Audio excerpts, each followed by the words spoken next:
Good afternoon, or good morning, or good day, or good evening, whichever it happens to apply to you. Today I'm going to show you how to take apart the innards of a Kel-Tec Sub 2000. This is a 9mm variety of the Glock Persuasion. First thing you need to do is you're going to have a strap wrench, such as something like this, a couple of flathead screwdrivers, or one depending. You're going to need a Phillips head screwdriver and a pair of pliers and some kind of wooden hammer handle and a dowel of some kind. I'll be using a steel one, but you can use a wooden one, anything that will fit. I've already taken the C-clamp off, which is the first thing you do on the side, on the left side of your gun. I've taken this off because it's usually a biatch to get off, so I took it off before I turned the camera on. That's the first thing you do. Also, I'll be using this little cap. And the reason I'm going to use this cap, and I'll show you exactly why. There's a little plug you can see right there, and that's spring loaded. It has a tendency to fly out. It's also very small, so when it flies out, it can get lost really easy. So I'm going to put this cap over this to keep that from happening. Then I'm going to turn this Sub 2000 over, keeping the cap in place, and I'm going to actually uncap in place. And I don't want to push it up too far, because if I do, that plunger will fall out inside the gun. So I'm going to put my cap back over it after I've pushed it out. And I'm going to try to weasel this one off. Probably going to have to use screwdrivers on this. Take a screwdriver and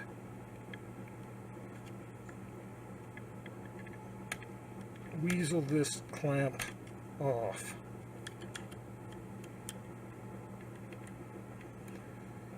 And bingo. Would have helped if it was turned a little bit, or a lot, because now I probably can't get it off. Maybe I can turn it while it's in there, or not. I hate it when this happens.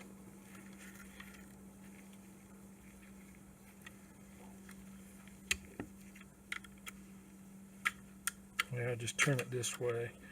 Teach it a lesson. Turn it, turn it, turn it. Also, if I'm still trying to make sure that plunger, the little bitty plunger, there, C-clamp is off. And in my hand.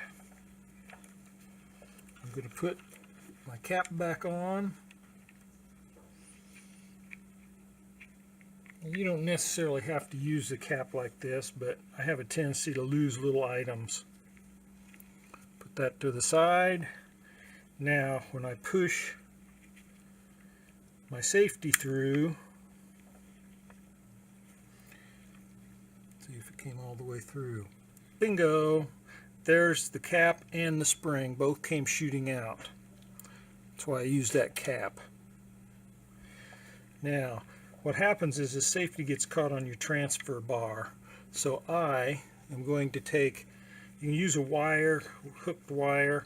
I'm going to use this because in the past it has worked well for me. I'm just stick it under there and try to find my transfer bar. Pull down on it. And I may not be able to, so I'm not going to worry about it too much. I got the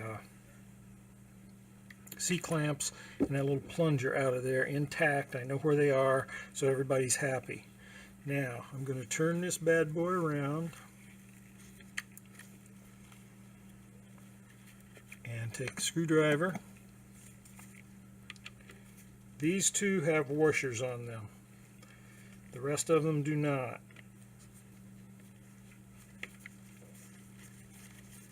So you can take this off with the washer. Boing. Put that aside.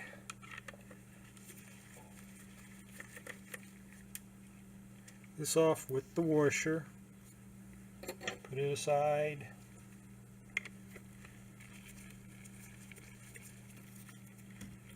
Unscrew the rest of these as quick as you possibly can, because I know you don't have all day to watch this video.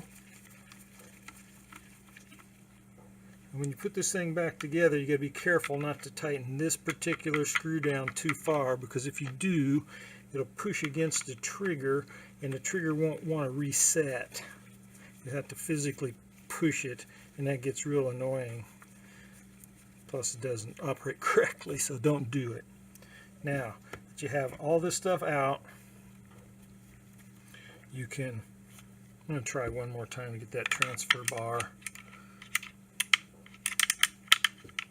This is a magnet, so it can get ugly in there because there's a lot of metal pieces. Alright, it's not going to come out, so I'll take my wooden stipulator here and start tweaking on this. I like to make sure my trigger guard is down. It's not too difficult to get it back in, but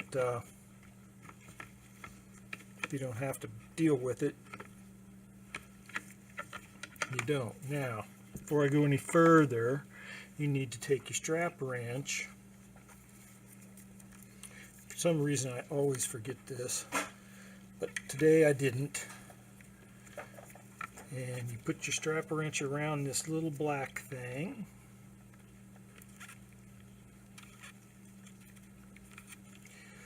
Pull it tight. Tweak it, and you see that black thing turn. Loosen it up a little bit.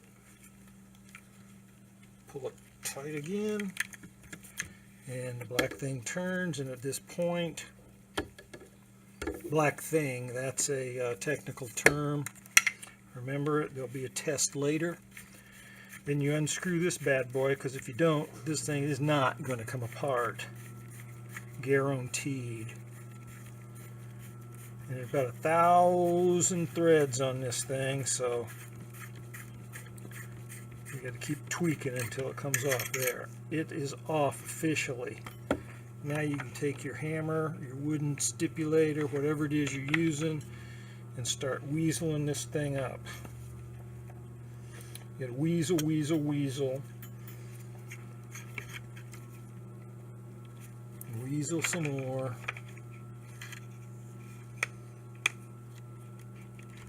And it's about to come out. This top grommet is hooked on there. It's almost ready.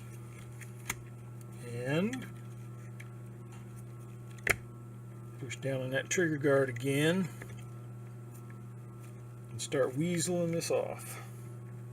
Should have came off by now, but you know, here it comes. The trigger guard, it's this one right there. Okay. Now it comes off. Bingo.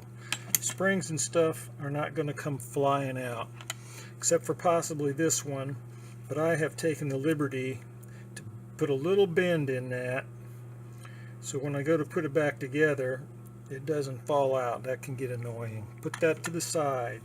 Here's your magazine release. You'll need this later, so put it to the side. Here's the trigger guard, or the transfer bar that is holding on to the safety, just slightly. but it is.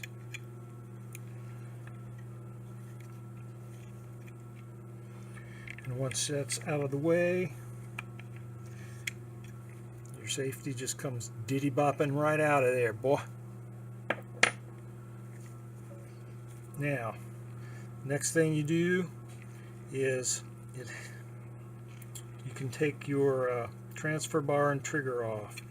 That comes off real easy.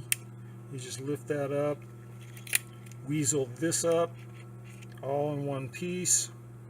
The long side of your spring, when it goes back putting it together, goes right on that square knob there.